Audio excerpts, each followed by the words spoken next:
Alright, reka dukomeze, reka mbagezeho n'akantu k'ubwenge uyu munsi nazanye mujye mumenya ubwenge, reka njye mbamenyesha ubwenge, bafite utuntu tw'ubwenge mugomba gukurikira buri munsi. Cyambere no kuba warakoze YouTube, warakoze kuri subscribe kuri YouTube channel yanjye, buriya mudafite arakoze magnete rwogera ndetse ni inzobere ndi ingenzi. Iya dukomeza nyuma yaka kana k'ubwenge nazanye uyu munsi, turahita dukomeza na episode zacu z'ubwenge, filime z'ubwenge, ariko bwa mbere ubundi bagomba no kugira ngo mbasangize kubumenye, mumenye ibyamamare bya filime, mujye mureba filime ubundi ni byandi. Iya reka dukomeze mbereke rero aka kana, hari akantu mama mudasobanukiwe uyu munsi tujye kugira ko turebe ndetse iki cyamamare mwamenye muri filime ndetse ibyagenze gute, ese ubuzima bwacyo ko mushidikanya bimeze biti. Reka dukomeze sasa, ntabwo mwigiye mumenya byinshi bihagije.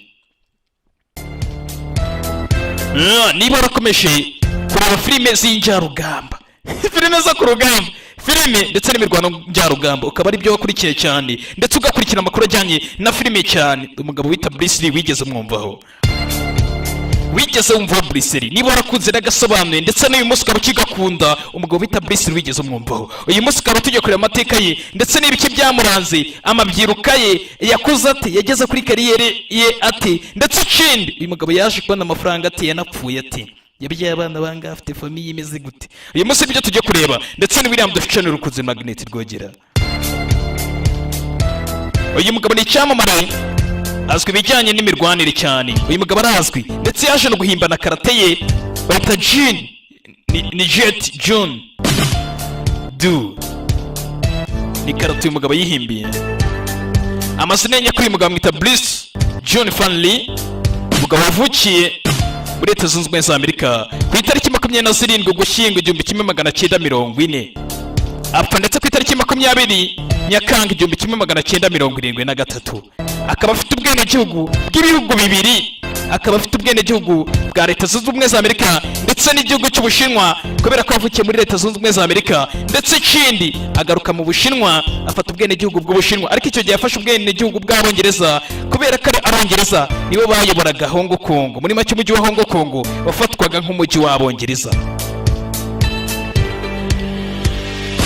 Uyu musore rero yaje kuvukira mu bitaro byo muri Leta Zunze Ubumwe za Amerika i San Francisco, mu bitaro byari byarahariwe Abashinwa, ndetse uyu musore isa yitwaga Lee Hon Chuen, nyina akitwa Grace Ho, umugaturika kazi wari afite ababyeyi babiri batandukanye, umwe ari umudage ndetse undi ari umushinwa, nyina wa Bruce Lee. Ndetse ku myaka 3 ababyeyi be nibo bafashe umwanzuro bimukira muri Leta Zunze Ubumwe za Amerika, baragenda bamaraho igihe nyuma baza no kugaruka. Gusa ise Lee Hon Chuen yakoraga akazi ko kuba akina amakinamico ku mateleviziyo ndetse mu gihugu cy'Ubushinwa ndetse no muri Leta Zunze Ubumwe za Amerika. Mu gihe yari mazenguruka kuri icyo bita Matuwa, icyo gihe yari mu myaka ya kera, ibwo Abayapani bagabye igitero mu Bushinwa, aho hari mu ntambara y'isi ya kabiri, ibwo Abayapani bateye igitero mu Bushinwa. Nyuma yuko se yaramaze gukora Matuwa rero byatumye yinjiza amafaranga menshi muri iki gihugu ndetse muri Leta Zunze Ubumwe za Amerika. Gusa Grace Lee cyangwa se Grace Ho ariwe mama we yavukaga mu bwoko bw'abantu baturukaga aho muri Hong Kong bitwaga Ho Tangs, ndetse ikindi yari afite umubyara we witaga Sir Robert Ho Tanga, ndetse uwo mugabo we yari yarahawe n'ishimwe ndetse umwamikazi w'Ubwongereza yari yaramwisesa, yari yaramuhaye akazina ko kwita sa. Biba bigoye cyane kugira ngo umuntu azakwite sa. Uwo mugabo we rero Sir Robert yari yarahawe ako gashimwe. Bivuze ngo tudashidikanya uyu mugabo Bruce Lee yari yaravukiye mu muryango mwiza ndetse mu muryango ukize. Uyu Bruce mu mashuri ye abanze yayigiye mu Bushinwa wabitaga Tokasan ndetse aza kuyakomereza muri Hong Kong mu ishuri rya Sar College mu 1950, aho yari afite imyaka 12. Mu 1956 kubera ubuswa bwinshi ndetse n'imyitwarire mibi yari afite ku ishuri, uyu mugabo yaje kujyanwa muri iri shuri rya St Francis Xavier College, aza kwitabwaho n'umufurere umwe bitaga Edward. Uyu Edward yari umugabo w'Umudage wiberaga mu Bushinwa igihe cye cyose, ndetse uyu mugabo w'Umudage yatozaga siporo kuri icyo kigo yigishagaho. Yari umwarimu ukomeye cyane, ariko ari umwarimu wigisha ibintu bijyanye na siporo, ariko ari Umudage. Mu 1959 1959 nibwo Bruce Lee yatangiye guteza akaduruvayo ndetse agaragaza n'imyitwarire itari myiza ku mihanda, agenda akubita amabandi, arwana n'udutsiko tw'amabandi, ndetse rimwe na rimwe utwo dutsiko tw'amabandi twafashe umwanzuro kugira ngo dushake kuba twamuhitana ndetse umusore tumwice, umutwe we tuwushyire hasi. Nibwo bamwe mu bapolisi rero bo mu Bushinwa baje gufata umwanzuro kugira ngo uyu musore bagende baburira ababyeyi be ndetse batanga n'agasopo ku babyeyi be kuri Grass Lee ndetse na se Lee Ho Chuen. Bavuga ngo umwana wa munsi umwe tuzamufunga. Bituma ababyeyi be bafata umwanzuro kugira ngo bamujyane muri Leta Zunze Ubumwe za Amerika asange mushiki we bitaga Agnes Lee i San Francisco. Ku myaka 18 Bruce Lee yari afite ubwenegihugu bwa Leta Zunze Ubumwe za Amerika. Nibwo yaje no gukomeza muri kaminuza Werurwe 1961 yiga ibyo bita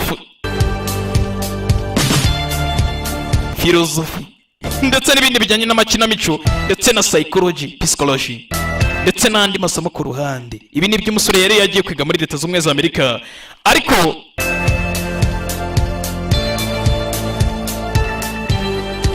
icyo gihe yagiye muri Leta Zunze Ubumwe za Amerika amafaranga yari afite yari amafaranga 100 yonyine gusa, yifitiye icyizere kubera yuko yari azi ku ngufu ndetse na karate, kubera ko yari amaze gutsinda amarushanwa agera kuri 2.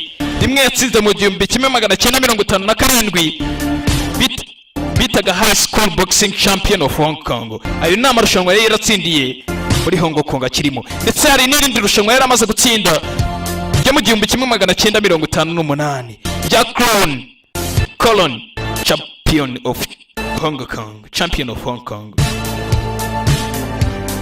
Ndetse mu 1959 nibwo yaje kwimuka yimukira mu mujyi bita Seto gukomerezayo kwiga, ndetse aza no gukora muri ka restaurant. Kimara kugira muri uwo mujyi wo muri Seto nibwo yaje no kurangiza amashuri ye ku kigo bitaga Edison School, ubu gisigaye cyitwa Central Community College, ndetse aza gukomeza no muri kaminuza ya Washington guhera Werurwe mu 1961 akomerezayo nanone philosophy ndetse na psychology n'utundi dusomo turi ku ruhande turi aho ngaho. Yaje gukomerezayo muri icyo gihe ari kwiga, ndetse ageze muri iyo kaminuza yo muri Washington niho yaje guhurira n'umukobwa bitaga Linda Emery, ndetse baje no kubana mu 1964 mu kwa 8 baje kurushinga. Nyuma y'imyaka 3 gusa nibwo Bruce Lee yaje guhagarika kuba yakomereza gukina ibyo by'amafilimi, ajya gutura mu ho bita muri Auckland, afatanya ndetse n'undi mugabo wari umuhanga cyane bitaga James Lee. Baje gushinga ishuri, uwo mugabo bita James Lee barafatanyije bashinga ishuri, ndetse uwo James Lee aza kumuhuza n'undi mugabo bitaga Eddie Parker, ndetse Eddie Parker yaje kumufasha aza kumenyana n'ibyamamare byari ibyo muri Hollywood byakinaga amafilimi bikomeye cyane. Uyu Eddie Parker yahuje Bruce Lee ndetse n'ibyamamare byo muri Hollywood, biciye yuko uyu Eddie Parker afite amarushanwa ndetse y'imirwanire. Gusa Bruce Lee aza kwigaragarazamo ndetse aza gukora ibitangaza bikomeye cyane kugeza n'uyu munsi bigitangaza abantu benshi. Uyu mugabo yakoze ibitangaza, mujya mubona ko abantu bajya bakora push-ups bakoresha ibipfunsi. Uyu mugabo yakoresheje push-ups, azikoresha intoki ebyiri byo mwita pompage. Yewe yakoresheje udutoki 2 akoresheje ndetse n'ukuboko kumwe. Kugeza n'uyu munsi na amateka uyu mugabo yanditse, kugeza n'uyu munsi nawe urabigerageza, ndakubwira ukuri. Ndetse uwo munsi uyu mugabo Eddie Parker yamutumiye muri ibyo birori. Bruce Lee yigaragaje gutyo, Bruce Lee yigaragaje gutyo, ndetse ibyo byamamaye byo muri Hollywood bituma baza kumenyana. Bruce Lee rero akimara kumenyana n'uriya mukobwa bitaga Linda Emery, bamaze kubana baje kubyara abana 2. Umwe bamwita Brandon Lee wavutse mu 1935, ndetse we aza no gupfa vuba cyane mu 1993. Ni vuba cyane.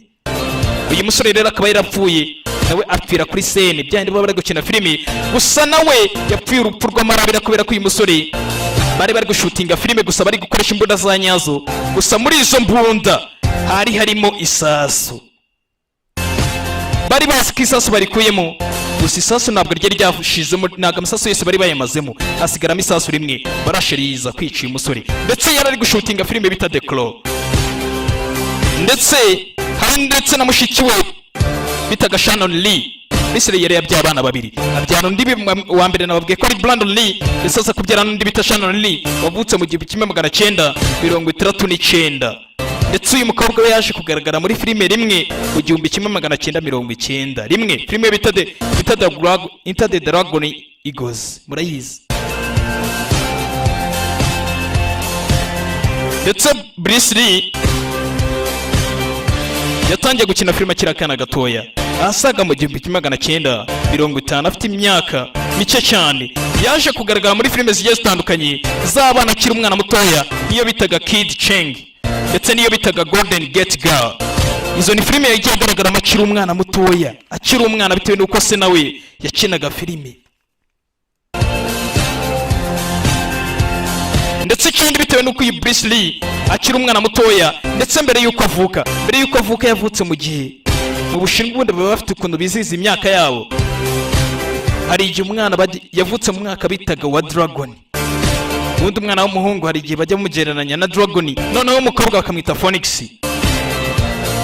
muri make yari yavutse mu mwaka bita Year of the Dragon, ku myaka 18 kugeza ku myaka 20, kuva mu 1959 kugeza mu 1954. ubwo yaje kureka sinema akomeza ibicanye n'imikino njyarugamba, icyo bita martial arts. ndetse gusa yaje no kugaragara mu dufilime tugiye duciriritse twacaga ku mateleviziyo muri Leta Zunze Ubumwe za Amerika akimara guhagarika sinema. ariko muri izo filime zose yagendaga agaragaramo yitwa Kato.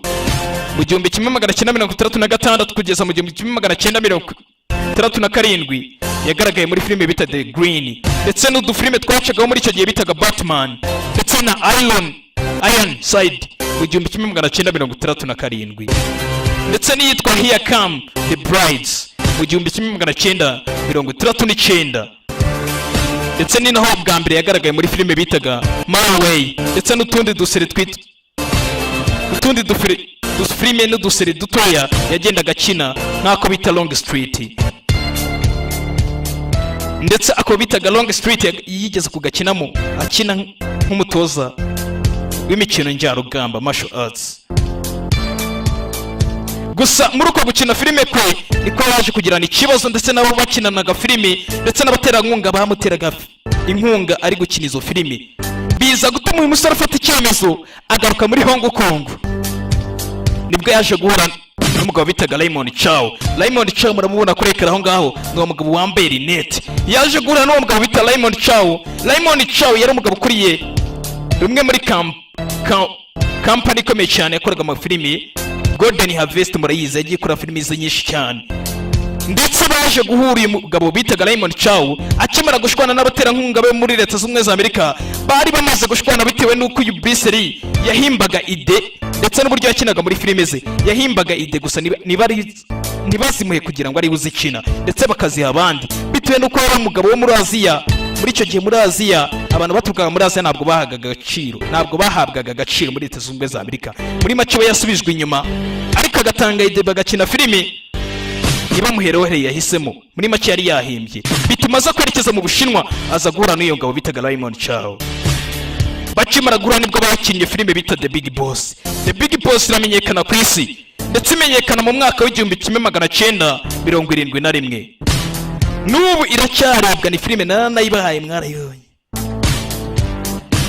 ndetse uretse n'iyo aza kurenzaho n'izindi filime ebyiri, aza gukorana n'umugabo Raymond Chow, baza gukina na filime bita Fist of Fury, murayizi, ndetse na War of Dragon mu 1973. izo ni filime yagiye akina afatanije n'uriya mugabo Raymond Chow, ariyo bita Fist of Fury ndetse na Way of Dragon. yazikinye mu 1973. The Way of Dragon mbere yo gupfa kwe.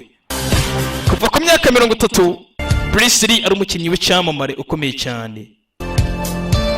ndetse dusubiye inyuma gatoya mu 1964 Bruce nibwo yaje guhura n'undi mugabo wari umuhanga cyane, ndetse wari waratsinze amarushanwa menshi cyane ku isi, Chuck Norris, muramuzi. nibwo baje guhura, ndetse baje guhurira mu birori byari byarimbanije cyane, bya birori byari byateguwe n'uwo bita Ed Parker, namubabwiye kare hejuru. Bahurira aho bita muri Long Beach muri California. Baza kuba inshuti, ndetse biza kuvamo ko baza gukina na filimi mu 1930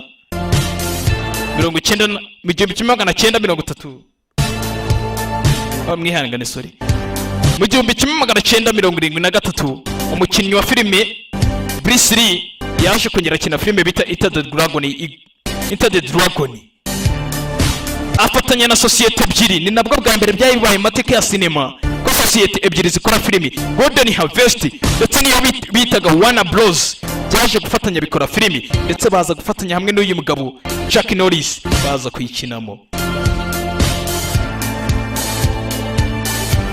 Ndetse uyu mugabo mu 1973 tariki ya 10 Gicurasi, mwihangane, ubwo yari arimo akora filime muri Hong Kong, ndetse ari kumwe n'abandi bashuti be bakinanaga filime bari mu kibuga, bari bamaze gukina filime. Iyi filime maze kubabwira ruguru yakinwe mu 1973, Enter the Dragon, yari amaze gushutinga. Bamaze kwishutinga kubera ko muri iyo sare bari gukiniramo bari bamaze kuba bakoramo twuma tugabanya ubushyuhe, kubera ko utwo twuma twari turi kuzana urusaku muri filimi, bisaba yuko utwo twuma baza kudukuramo. Ndetse uyu Bruce Lee yaje gufatwa n'umutwe ukabije cyane mu gihe bari baki muri iyo sare, biza gutuma Bruce Lee ajya muri lavatory kugira ngo abanze ajye koga mu maso. Akigera muri lavatory yaje kwituramo, yitura hasi, ndetse amara iminota 20. Akimara iminota 20 nibwo umwe mu bakoraga muri aho studio yaje kwinjira aho ngaho, asanga Bruce Lee ari hasi, aramuhagurutsa. Bruce Lee nawe aza guhaguruka aratubuze, yiyimanganya mera neza. Gusa nanone ngo bakigira hafi ngo bagere muri sare, nanone Bruce Lee yongera yitura hasi, ndetse biza gukomera buri ubwenge, bituma baza kumujyana ku bitaro byihuse. Bamaze kumujyana ku bitaro, abadogiteri babo baza kumubwira ko Bruce Lee afite ikibazo cyo mu mutwe, ndetse mu mutwe afitemo ikibazo bita cerebral edema, afitemo amazi menshi ndetse no kubyimba. Gusa nyuma Bruce Lee yaje koroherwa. Akimara koroherwa yahise afata indege yerekeza muri Leta Zunze Ubumwe za Amerika, ndetse afata n'umuryango we, afata Linda Emery, Brandon Lee ndetse na Shannon Lee, berekeza muri Leta Zunze Ubumwe za Amerika. Ndetse akimara kugera muri Leta Zunze Ubumwe za Amerika yahise abanza kujya kwisuzumisha. Ageze abadogiteri baje kumubwira ko afite ikibazo cya cerebral edema, n'ubundi nta kindi kibazo bari basanze afite uretse icyo ngicyo cyonyine. Gusa baza kumuha umuti mutashoboye kuba yakifashisha kugira ngo uzamuvure. Gusa kiri mu Bushinwa aho bari bamusanze mu bipimo bikabije.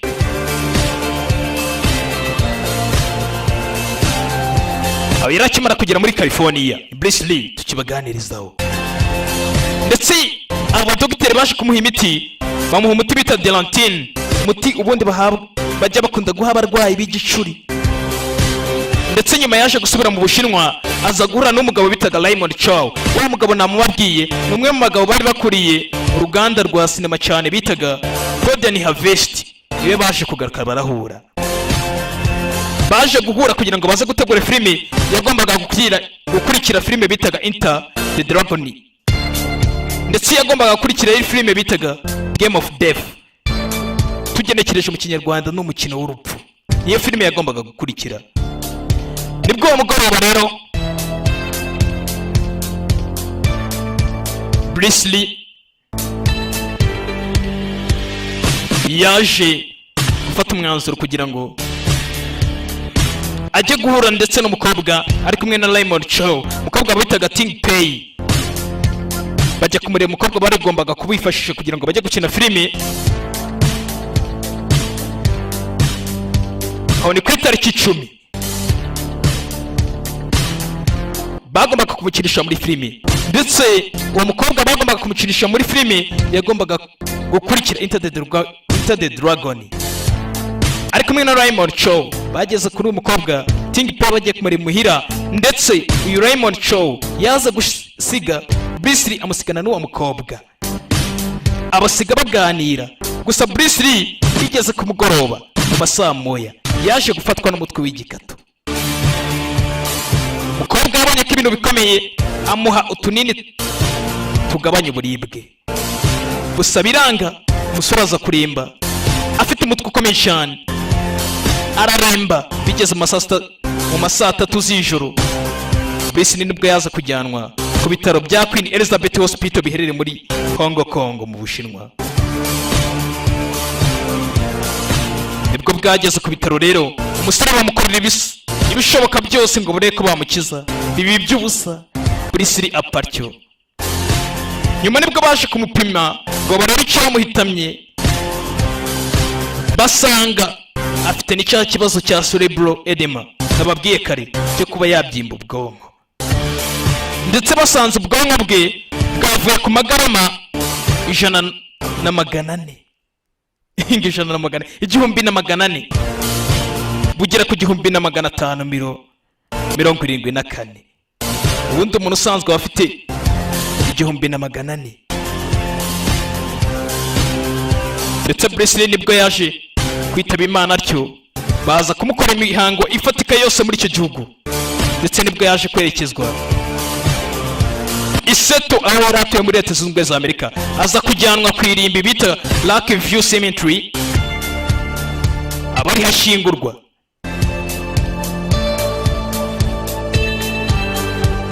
Ndetse urupfu rw'uyu musore haje ibihuha byinshi bigenda bivuga ko uyu musore yaba yararozwe, ndetse aza kururwa n'amakampani agiye atandukanye yari yaranze gukorana nayo, cyane cyane nk'iyo bitaga Triads, iyo yari yaranze gukorana nayo. Ndetse ahandi bakagenda bavuga yuko uyu musore yaje kwicwa na bene wabo b'Abashinwa bitewe n'uko yari yarabigishije, yari yarafashe karate ndetse Wing Chun ku ngufu y'Abashinwa akayigisha abantu abazungu bo muri Leta Zunze Ubumwe za Amerika ndetse n'abandi batandukanye. Ndetse mu mateka y'umugabo yapfuye ahimbye ku ngufu ye bitewe n'uko atigeze yiga karate kugira ngo ayihameho cyane. Uyu mugabo ntabwo yigeze yiga ku ngufu imwe, bitewe n'uko yiga ku ngufu yaje gutozwa n'umugabo bitaga Ip Man. Gusa Ip Man yagiye kumutoza, Abashinwa ntabwo bigeze babyishimira bitewe n'uko bamufataga nkaho nawe yari ikimanye, ntabwo bamwishimiraga. Bruce Lee aza guhimba karate bita Jeet June Do, ndetse karate ikomeye cyane yaje guhuzahuza iza kuvamo karate ikomeye cyane, ndetse n'uyu munsi igikunzwe cyane. Gusa igitangaje mu buzima bwe, nta mukandara n'umwe yigeze agera, ntawe yigeze yigeza, nta mukandara n'umwe yigeze agira, kubera ko yize ku ngufu Wing Chun ndetse n'izindi zigiye zitandukanye, n'izo yigishijwe na se aziga mu buryo bw'ibanga. Ibintu byose yabibonye mu buryo bw'ibanga. Kuva akiri umwana mutoya arerwa n'ababyeyi be. Grace Ho Lee Ho Chuen, dore ngo Bruce Lee akiri umwana mutoya.